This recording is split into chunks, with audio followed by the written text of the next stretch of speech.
এখন আবার আমার কাছে এসে আদি খেতে করে ভাব করা কেন? হ্যাঁ রাগ করো না লক্ষ্মীটি, ভাব করে নাও। তখন কামড়াবার সময় মনে ছিল না যে মা আদর করছে, মাকে কামড়াবো না? সরি বললাম তো, ভুল হয়ে গেছে। এখন আবার এত সুন্দর মুখটা করেছে যেন ভাজা মাছটা উল্টো খেতে পারে না। তুমি একবার রেগে গেলে না, থামতে চাও না, খুব কথা শোনো। বাপরে বাপ, পালাই রাগ হলো, চলে গেল। রাগ হলো তো হলো, আমাকে যখন কামড়ালি তখন আমার লাগলো না।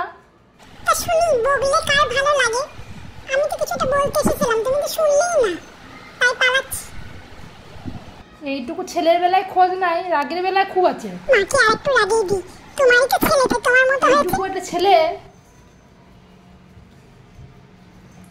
দুদিনের ছেলে একটা, কদিন আগে বাড়িতে এলো আর এখন থেকে রাগ দেখো ছেলের, নাকের ডগায় রাগ। বাপরে, মাটা একবার রেগে গেলে না, চুপ যখন করে। মাকে কামড়াও তখন তোমার মনে থাকে না, নয় যে না খাওয়ার সময় তো মায়ের কাছেই আমার খেতে হবে। আর মা তো বকেও নাই, মারেও নাই, মা আদর করতে গিয়েছিল, আর মাকে তুমি দিলে কামড়ে। সরি বলছি তো, রাগ করো না। কি ভালো করলে? এখন সরি বলে আর কি হবে? তখন যে আমার লাগলো। লেগেছে বলেই তো সরি বলছি, আর কি করব বলো?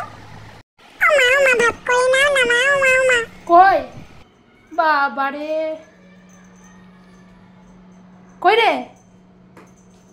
এত আদর, এত আদিক্ষেতা তোমার। খাওয়ার সময় তুমি বুঝতে পেরে গেছো যে ওদের চা হয়ে গেছে, এবার আমার তো খাওয়ার সময়।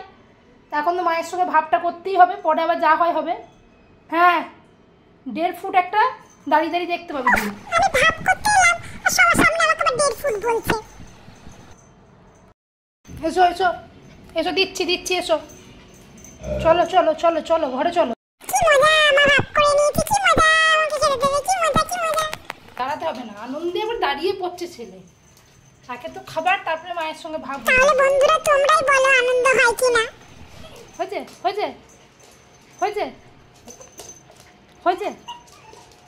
সিট আগে সিট। Good boy. ওই দেখো, গুড বয় বলছে, খেতে দিচ্ছে না। কি জ্বালা, দাও খিদে পেয়েছে আমার।